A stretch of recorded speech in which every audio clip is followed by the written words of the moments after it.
Então, pessoal, meu nome é Pedro, eu sou doutorando do programa de pós-graduação em Imunologia e vou apresentar para vocês essa aula que é sobre ácidos graxos e inflamação. Essa aula faz parte da disciplina de imunonutrição, que é acompanhada pela professora doutora Gisele Baccar. A gente tem aqui um sumário do que vai ser essa aula. A gente vai falar de inflamação, ácidos graxos, a importância desses ácidos graxos para as células do sistema imune, os mediadores inflamatórios, para a expressão de genes inflamatórios, a ação deles em receptores e sensores que nós temos naturalmente no nosso organismo e também os efeitos anti-inflamatórios, os possíveis efeitos anti-inflamatórios de alguns tipos de ácidos graxos. Primeiramente, falando da inflamação. A inflamação é um processo natural, então o nosso organismo reage aos diversos danos que ele sofre com o processo inflamatório. E se não houvesse inflamação, a gente não sobreviveria, porque o organismo estaria em colapso, a danos mínimos.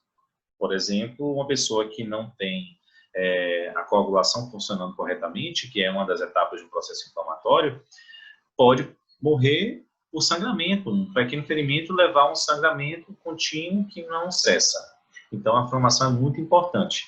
E o principal motivo de existir o processo inflamatório é para manter o organismo livre de patógenos, reparar o tecido e também restauração do que a gente chama de homeostase, que é o equilíbrio entre as características fisiológicas e bioquímicas que nosso organismo possui, né? Os mecanismos fisiológicos e bioquímicos. As características principais de uma inflamação envolvem vermelhidão, inchaço, calor, dor e a perda de função. Agora, em relação à perda de função, é importante a gente observar que não ocorre em todo o processo inflamatório. A perda de função normalmente ocorre quando o processo inflamatório é um processo crônico, quando ele é um processo muito danoso, muito intenso ou grave. Uma inflamação comum, mais simples, mais aguda, normalmente não leva à perda de função e aquele tecido ele retorna às funções primordiais. Mas todo esse processo ele se dá devido a determinadas substâncias, que são os mediadores químicos. Esses mediadores químicos são principalmente as citocinas, quimiocinas, icosanoides, moléculas de adesão e as espécies reativas de oxigênio. Mas, como a gente sabe, a inflamação ela precisa ser regulada, porque uma inflamação exacerbada, exagerada, leva a danos. E é aí que entra, né, o processo de autorregulação. Nosso organismo, ao mesmo tempo que ele promove a inflamação, ele também tem mecanismos de regulação dessa mesma inflamação através de um mecanismo de feedback. E isso vai envolver a secreção de citocinas anti-inflamatórias, a inibição de cascatas de sinalização pró-inflamatórias, a liberação de receptores para mediadores inflamatórios, a ativação de células regulatórias, que são células que vão regular esse processo, e tudo isso com o objetivo também de manter a homeostase, ou seja, o conjunto da inflamação com a regulação da inflamação gera a manutenção da homeostase, que é o equilíbrio. Mas, quando esse processo de regulação está alterado, essa homeostase está alterada, a gente tem uma inflamação patológica. A inflamação patológica é decorrente dessa desregulação da homeostase, né? Então, quando ocorre uma perda de tolerância ou de processos regulatórios, quando as concentrações sistêmicas e locais dos agentes pró-inflamatórios estão elevadas, vai levar a um processo de inflamação patológica e não fisiológica.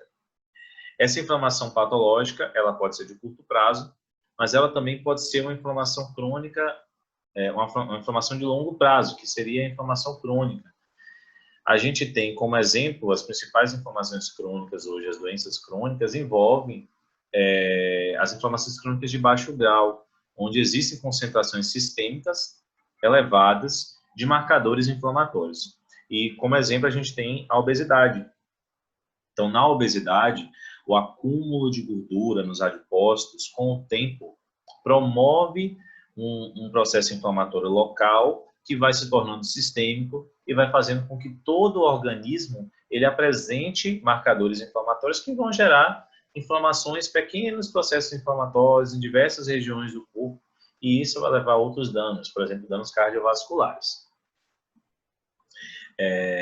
Indo agora para ácidos graxos, primeiramente eu vou apresentar para vocês o que seriam os ácidos graxos, né? Basicamente, os ácidos graxos, eles são componentes naturais da nossa dieta. Eles são importantes para o metabolismo, para a estrutura de nossas células e para a função também de células do nosso corpo. A estrutura deles é basicamente formada por uma cadeia de hidrocarbonetos com um radical carboxila em uma ponta e na outra extremidade um grupamento metila. Então, esses ácidos graxos, eles formam ligações estéricas com grupos álcool no nosso organismo, formando o que a gente chama de acilgliceróis. Como exemplo, a gente tem os triacilgliceróis e os fosfolipídios. Triacilglicerol, por exemplo, são os triglicéridos, e os fosfolipídios são os lipídios de membrana. Então, se você pensar, eles são extremamente essenciais, porque todo o nosso organismo tem células, e as células têm membrana, e essas membranas são formadas a partir de ácidos graxos. Então, os ácidos graxos são extremamente essenciais. Além disso, também, eles fazem ligações estéricas de colesterol. Eles podem ser classificados em de diferentes formas, mas a principal classificação dos ácidos graxos na bioquímica é com relação às suas ligações duplas. Então, os ácidos graxos, eles são conhecidos como ácidos graxos insaturados, quando eles apresentam ligações duplas. Quando eles apresentam duas ou mais ligações duplas, eles são chamados de ácidos graxos poliinsaturados. Quando eles não apresentam nenhuma ligação dupla, eles são chamados de ácidos graxos saturados. A gente vai usar aqui durante a apresentação as siglas AGIs, AGPIs e AGS para representar cada um dos três. Então, aqui embaixo a gente tem um exemplo de um ácido graxo poliinsaturado, muito conhecido na nutrição, que é o ácido linoleico. Só que como a gente define a nomenclatura dos ácidos graxos? Existem três principais nomenclaturas. A nomenclatura química, que é a tradicional, a nomenclatura trivial, que é a que normalmente a gente encontra nos artigos científicos e no dia a dia, e a nomenclatura simplificada. Vou começar falando da nomenclatura simplificada. A gente não vai focar muito na nomenclatura química, porque ela não é utilizada muito na prática clínica e também não é encontrada muito nos artigos. Então, a nomenclatura simplificada, a gente coloca, primeiro, o número de carbonos que aquele ácido possui, o número de insaturações, depois dos dois pontos, que aquele ácido também possui, e aí, a partir do carbono ômega, a gente vai contar qual é o carbono que tem a primeira insaturação. O carbono ômega é o carbono que está na extremidade do radical metil, porque o carbono alfa é o carbono que está no radical carboxila. Então, ômega é a última letra do alfabeto grego. Então, como 1 é o alfa, o último é chamado de ômega. Então, a partir dele, a gente conta qual é o primeiro carbono que tem saturação e a gente vai definir a nomenclatura a partir daí. Essa nomenclatura 18, 2, ômega 6, e lembrando que esse ômega também pode ser representado como N, a gente está falando desse ácido pelo lado, o ácido linoleico. Então, vocês podem perceber que é um ácido que tem 18 carbonos, 2 insaturações, e a partir do carbono ômega, que é o carbono do grupo metil, o sexto carbono é o que apresenta a insaturação, a primeira insaturação. Então, é 18, 2, ômega 6. A nomenclatura química, o nome é ácido primeiro, e aí, como ele tem 2 insaturações, a gente vai avaliar se essas insaturações são cis ou trans, e isso de cis ou trans vai depender de qual é a conformação da insaturação com relação a toda a cadeia carbônica. No caso do ácido linoleico, é uma conformação cis, né, pela direção que os carbonos tomam nessa ligação. E, nesse caso, as 2 insaturações são cis, só que a contagem não é a partir do carbono ômega, e sim a partir do carbono alfa. Então, a gente tem uma ligação dupla no carbono 9 e uma ligação dupla no carbono 12, por isso é cis, cis, 9, 12. E octadienoico. porque é o que representa os 12 carbonos. Octadieno. E oico é de ácido carboxílico. Então, todos os ácidos carboxílicos têm a nomenclatura terminada em oico. Mas, trivialmente, esse ácido é chamado de ácido linoleico. Existem diversos ácidos graxos que são importantes para a bioquímica, para o nosso organismo, e aqui tem alguns exemplos de nomenclatura. Vocês podem perceber, por exemplo, que existe a diferença, né, do nome sistemático para o nome trivial e para o nome mais curto. E aqui os diferentes tipos de nomenclaturas. Por exemplo, o ácido dodecanoico, ele é um ácido graxo saturado, é conhecido como ácido láurico, e a nomenclatura trivial dele é 2.0, né? 12.0. Nomenclatura simplificada. Então, com relação aos ácidos graxos poliinsaturados, existem algumas famílias principais. Eles são muito importantes para o nosso organismo e a gente vai falar muito mais deles aqui nessa apresentação. Então, essa parte inicial é importante ficar bem claro para todo mundo.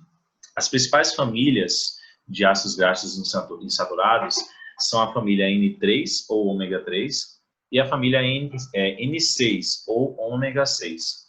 Então, aqueles ácidos graxos poliinsaturados que apresentam insaturação no carbono, no terceiro carbono, a partir do carbono ômega, e no sexto carbono, a partir do carbono ômega.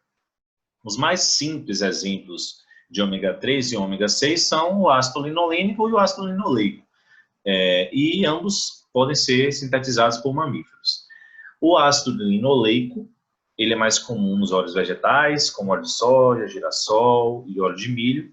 E já o ácido linolênico, ele é mais comum também, ele é comum em tecidos vegetais verdes e óleo também de soja, mas ele é mais comum em nozes, linhaça, no óleo de linhaça também. Eles representam cerca de 95 a 98% da nossa ingestão diária de ácidos graxos insaturados. E nossa alimentação, ele está presente, por exemplo, na margarina. Então, eles são ácidos graxos que estão presentes na nossa alimentação do dia a dia.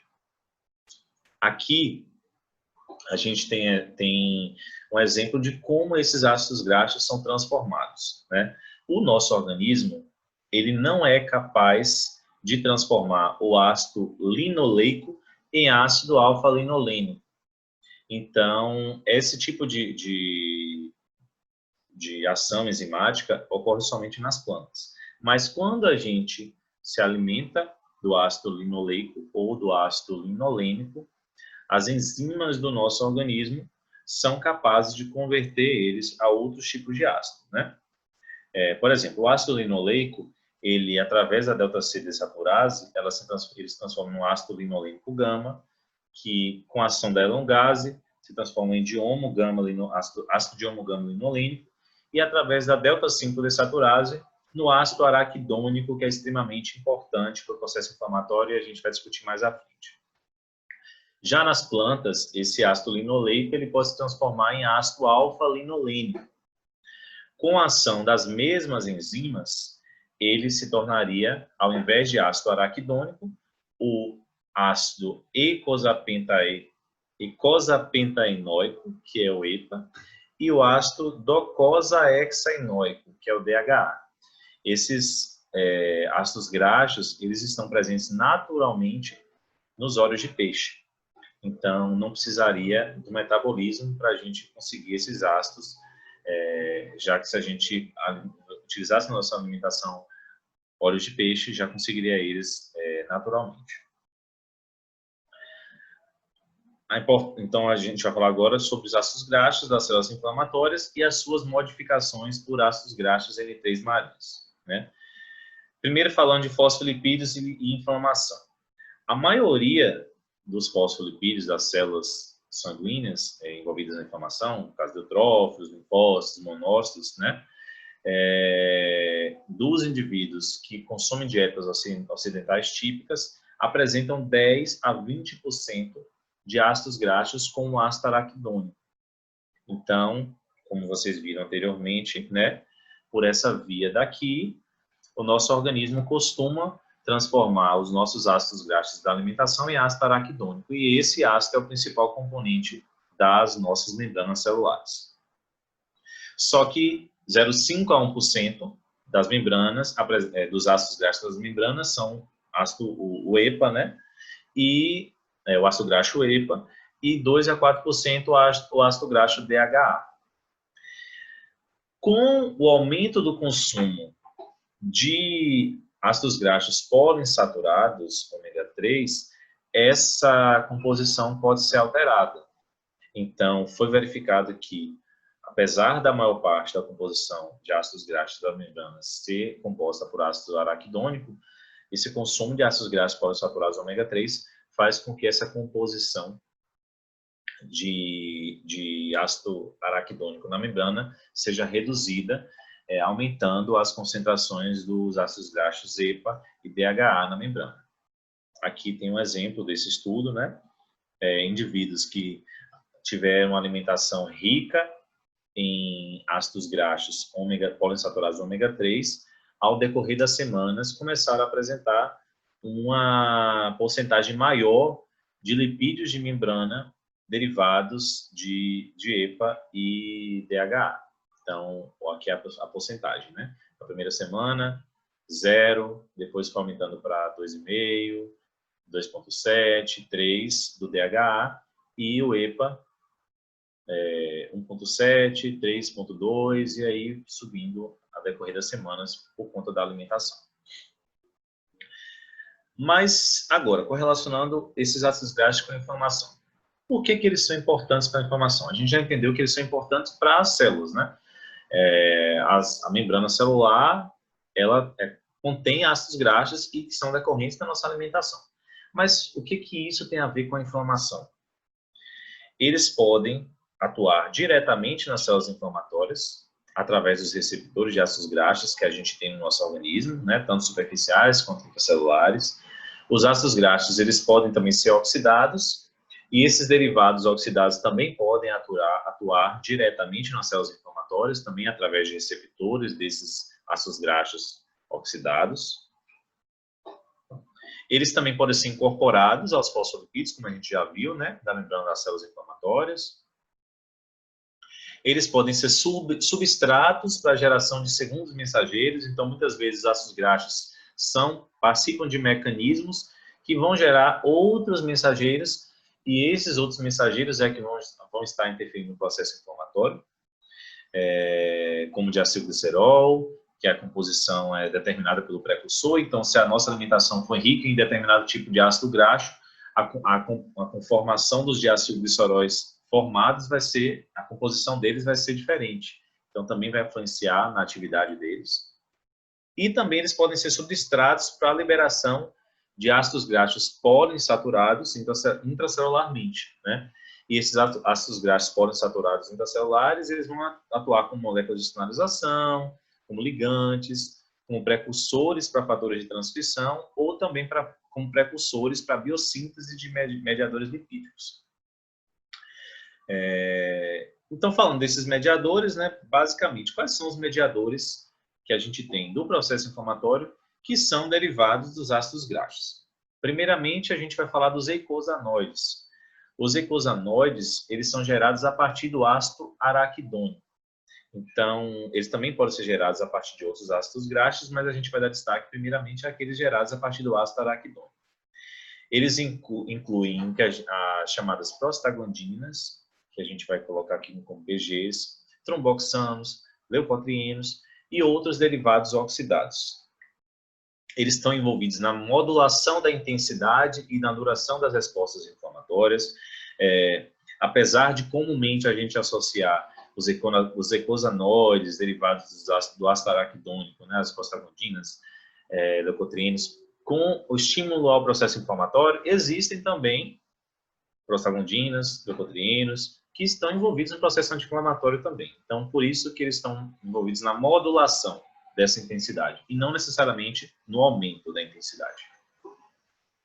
O ácido araquidônico é normalmente o principal precursor, mas ele não é o único precursor dos mediadores eicosanoides, né? O perfil que a gente tem de mediadores, ele modifica com o tempo. Ele modifica também conforme a natureza da resposta ao estímulo e também ao tipo celular. Então, às vezes, a mesma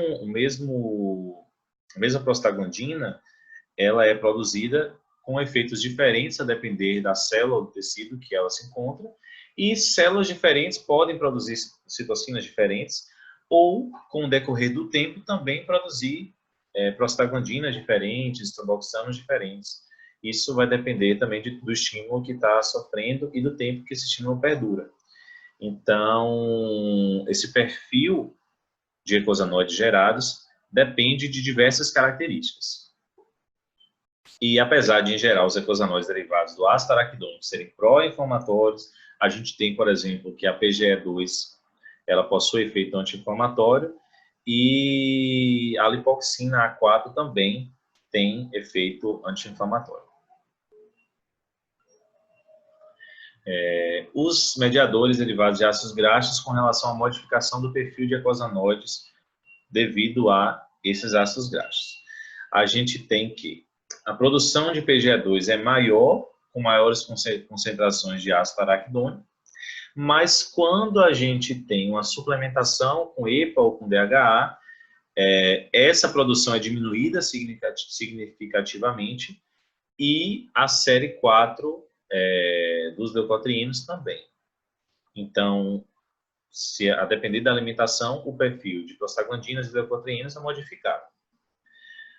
Já se sabe que o EPA ele também é um substrato para as enzimas ciclooxigenase, que é a COX, e a lipooxigenase, que é a LOX, que produzem eicosanoides com estrutura diferenciada dos produzidos a partir do ácido araquidônico, e que a suplementação com óleo de peixe aumenta a produção de leucotrienos da série 5 em macrófagos e neutrófilos. Então, outro sinal de que a partir da mudança da alimentação, a gente tem perfis diferentes. Os mediadores derivados do EPA, eles são normalmente menos potentes do que os derivados do ácido araquidônico. Como exemplo, a gente tem que o LTB5, que é o leucotrieno B5, ele é derivado formado a partir do ácido graxo EPA, e ele é 10 a 100 vezes menos potente que o LTB4, que é o leucotrieno B4, normalmente produzido em decorrência do processo de metabolismo do ácido araquidônico. E, às vezes, em algumas situações, os mediadores EPA eles podem até antagonizar os efeitos dos mediadores formados a partir do ácido araquidônico, como é o caso da prostaglandina D3 com relação à prostaglandina D2. Ou podendo também apresentar efeitos semelhantes, né? No caso, ambos os mediadores, tanto o EPA quanto o ácido araquidônico, inibem o TNF, inibem a produção de TNF pelos monócitos, né?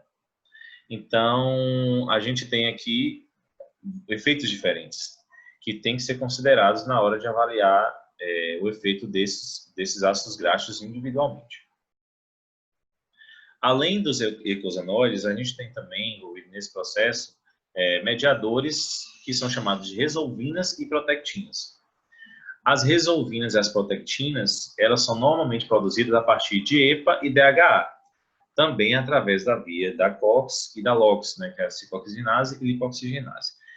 Elas estão associadas à inibição da migração e consequente infiltração de neutrófilos nos locais inflamados. A gente sabe que existe essa migração dos neutrófilos para o local da inflamação e elas inibem esse processo. Então, normalmente isso envolve a resolvina E1 e a D1 e também a protectina D1. Também inibem a produção de L1-beta, que é uma citocina pró-inflamatória, no caso a resolvina D1 e a protectina D1. E também a produção de TNF, que também é uma citocina pró-inflamatória, no caso a protectina D1.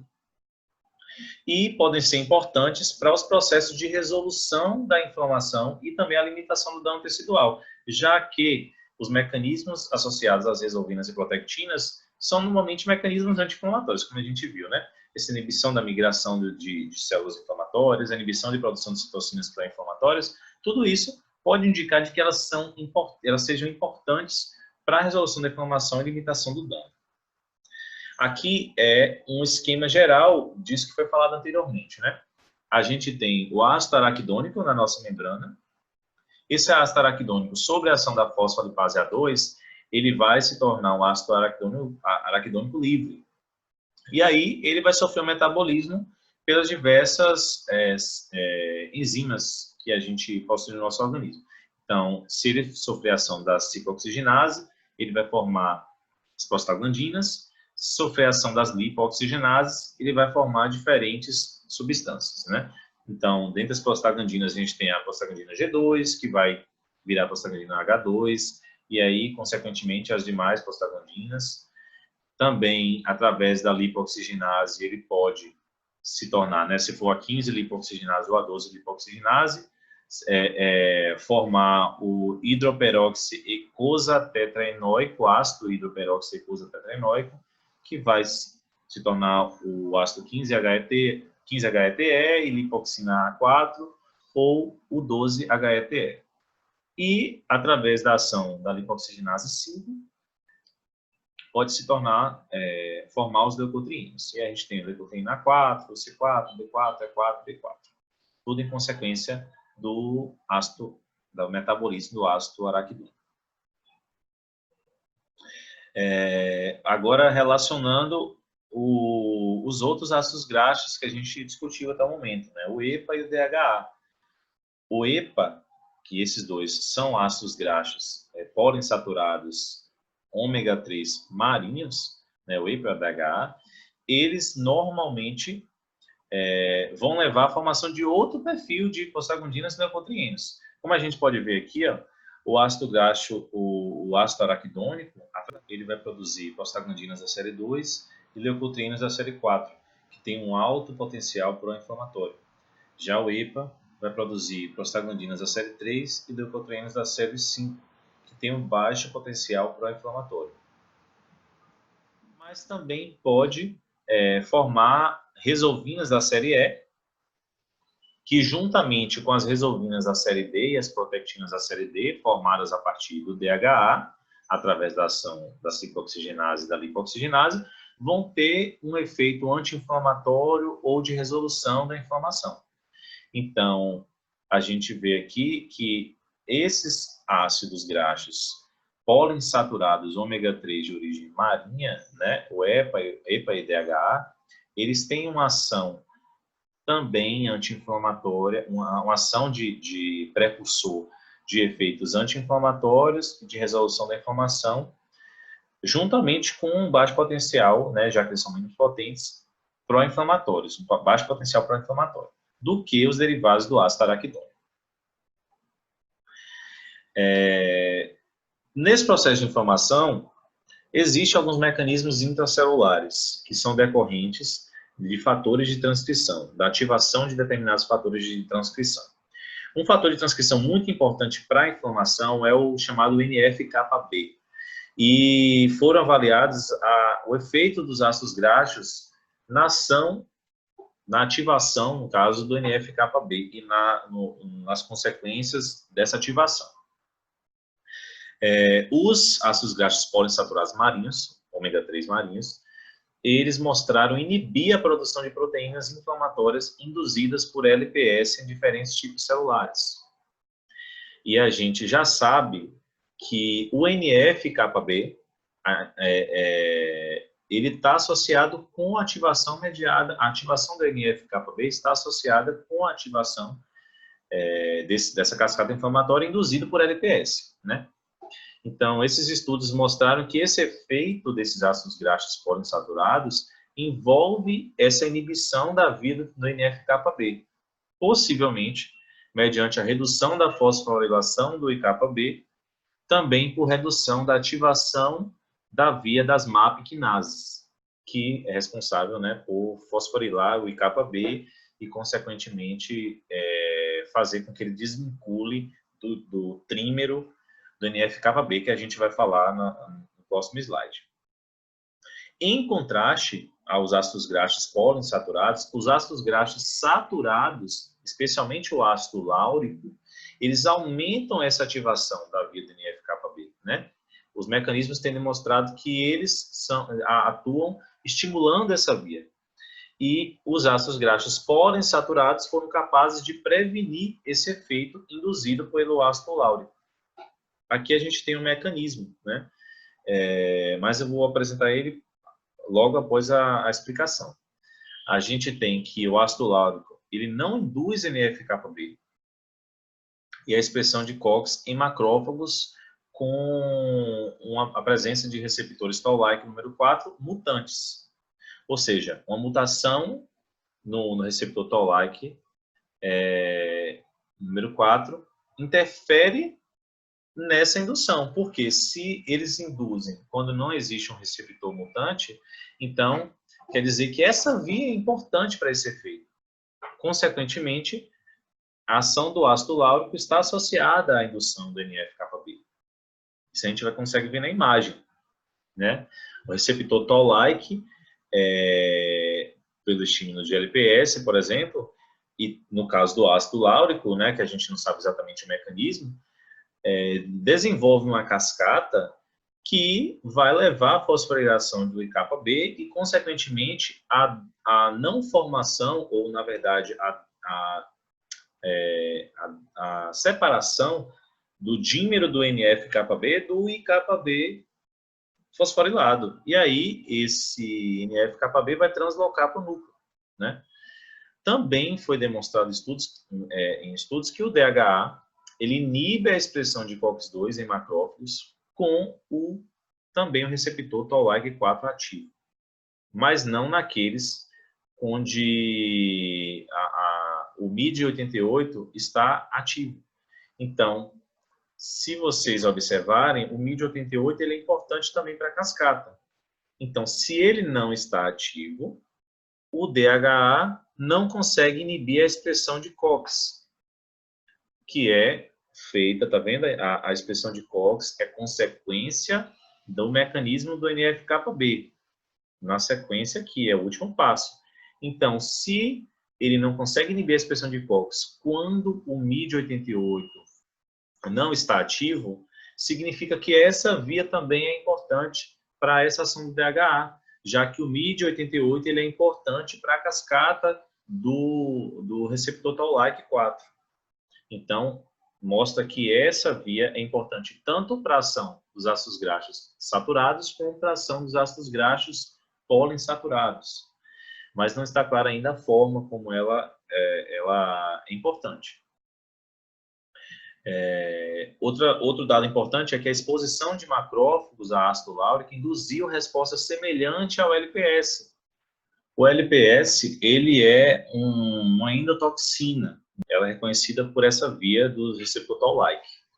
Outro dado importante que foi já identificado é que o DHA ele também inibe a capacidade de LPS e do ácido láurico de recrutar o MID88 e demais proteínas dessa via. Então, além de os dois atuarem nessa via, a ação de um pode inibir a capacidade do outro. Então, de certa forma, isso mostra a correlação desses ácidos graxos com essa via do NF-κB. Aqui a gente pode identificar que os ácidos graxos eles estimulariam, né, essa translocação do NF-κB para o núcleo, gerando esses efeitos, que é a formação de situações pró-inflamatórias, a expressão de COX-2, e já os ácidos graxos saturados. Já os ácidos graxos poliinsaturados, eles inibiriam essa fosforilação do IΚB, consequentemente não formaria, o trímero não seria desfeito e o NF-κB não conseguiria ser translocado para o núcleo. No nosso organismo existem sensores e receptores de ácidos graxos, e a gente vai falar dos mais importantes. Um deles é o PPAR-gama. O PPAR-gama ele é um fator de transcrição, que ele atua de forma anti-inflamatória, e ele regula diretamente a expressão de genes inflamatórios, interferindo também na ativação do NF-κB. O que a gente acredita, os estudos têm demonstrado, é que os ligantes endógenos para esse receptor são ácidos graxos poliinsaturados e seus derivados. E já tem estudos que demonstraram que o DHA, né, que é um desses ácidos graxos poliinsaturados ômega 3 marinhos, ele foi capaz de induzir esse fator de transcrição e em células dendríticas, reduzindo a produção de citocinas inflamatórias, como TNF e IL-6, mesmo após a estimulação com a endotoxina ALPS. Então, seria um sinal de que esse fator de transcrição está associado, o seu efeito, à ação dos ácidos graxos poliinsaturados. O DHA ele induziu uma série de genes-alvo desse fator de transcrição, né, conhecido em células dendríticas, sugerindo também que ele é importante para o mecanismo de ação anti-inflamatório desse fator de transcrição. O mecanismo mediado por esse fator de transcrição ele pode ser independente da inibição da ativação de NF-κB, mas também ele pode contribuir para essa inibição, né? Não está claro ainda como é que esse fator de transcrição se encaixa nessa interrupção da via induzida, né, por DHA, com relação à sinalização do receptor Toll-like 4 e MID88, que a gente comentou anteriormente. Com relação a receptores, a gente tem a importância dos receptores acoplados à proteína G com relação à ação dos ácidos graxos, né? O receptor GPR40 e o GPR120, eles são receptores acoplados à proteína G e eles podem se ligar a ácidos graxos de cadeia longa, que ativam, né, a transdução de sinal. Então, o GPR120 ele é altamente expresso em macrófagos, onde o GPR40 não é expresso. Um agonista GPR120, ele foi utilizado para avaliar esse efeito no processo inflamatório e foi identificado que a ação dele inibia a resposta de macrófagos à endotoxina LPS, com fosforilação do IκK reduzida, a manutenção do IκB citossólico e também uma menor produção de citocinas pró-inflamatórias, TNF e IL-6. E isso sugeriu que a atuação desse receptor GPR120 está envolvida numa sinalização anti-inflamatória, já que todos esses efeitos levam a sinais anti-inflamatórios. Então, como o DHA e o EPA eles promovem a ativação gênica mediada por GPR120, se espera-se que eles teriam essa ação também, né? O efeito inibitório do DHA na fosforilação de IkK, induzida por LPS, foi avaliado. A degradação de IkB e a produção também de citocinas pró-inflamatórias e da proteína quimiotática de monócitos 1 também foi avaliado, mas não ocorreu em células que knockdown o GPR120. Ou seja, esse efeito aconteceu, mas nas células que não apresentavam esse receptor, não ocorreu esse efeito. Associando, então, a esse efeito de degradação de IkB, produção de citocinas pró-inflamatórias e proteína quimiotática de monócitos 1, a ação dos ácidos graxos, né, o DHA, no receptor acoplado à proteína G 120. O efeito inibidor do DHA e provavelmente do EPA também, nessa sinalização do NF-κB por LPS, ocorreria através dessa via, né, dos receptores acoplados à proteína G. E essa relação foi até bem estabelecida nesse sentido de fosforilação de IkK, de degradação de IkB, mas não está bem estabelecida ainda com relação àquele efeito decorrente da sinalização do receptor Toll-like 4, que ainda precisa de mais estudos para identificar qual é essa relação que é estabelecida. Então, partindo desse pressuposto, a gente teria, então, que os ácidos graxos eles seriam importantes na ação contra a inflamação, na ação anti-inflamatória, principalmente os ácidos graxos poliinsaturados marinhos, ômega 3. Então, alguns estudos já foram feitos, né? Os papéis desses ácidos graxos na formação e na regulação dos processos inflamatórios sugerem que eles são importantes tanto para a determinação do desenvolvimento como na gravidade das doenças inflamatórias. Então, pacientes com diversas doenças foram avaliados, mas aqueles com artrite reumatoide pareceram ser os mais beneficiados de todos. A maioria dos ensaios, relatando o uso desses ácidos graxos nesses pacientes, mostraram vários benefícios clínicos. E esses benefícios clínicos foram apoiados até por meta-análises, que é um nível de evidência mais elevado, dos dados disponíveis. Só que não há evidência robusta desse efeito na maioria das outras doenças, que eu vou citar agora posteriormente, né? Só que os resultados indicam também que há um retardamento do progresso da aterosclerose e também diminuição da mortalidade cardiovascular em pacientes que usaram nesses estudos ácidos graxos poliinsaturados marinhos. Então, existem diversas doenças com componente inflamatório que poderiam ser beneficiadas com a administração de ácidos graxos marinhos ômega 3. Entre elas, a artrite reumatoide, doença de Crohn, lúpus, doenças alérgicas, psoríase, obesidade, enfim, várias doenças. Algumas já têm alguns estudos feitos, alguns estudos indicam melhora, mas não são conclusivos, precisam de mais estudos. Então, atualmente, as doenças que têm estudos mais robustos mostrando esse benefício são os estudos referentes à artrite reumatoide e aterosclerose e risco cardiovascular.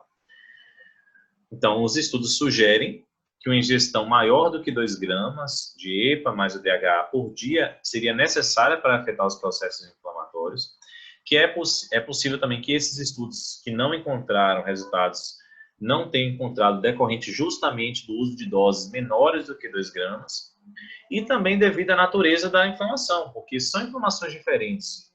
Não necessariamente o mesmo mecanismo, a mesma quantidade de ácidos graxos poliinsaturados é necessária para todos os processos inflamatórios, já que cada processo inflamatório tem características diferentes.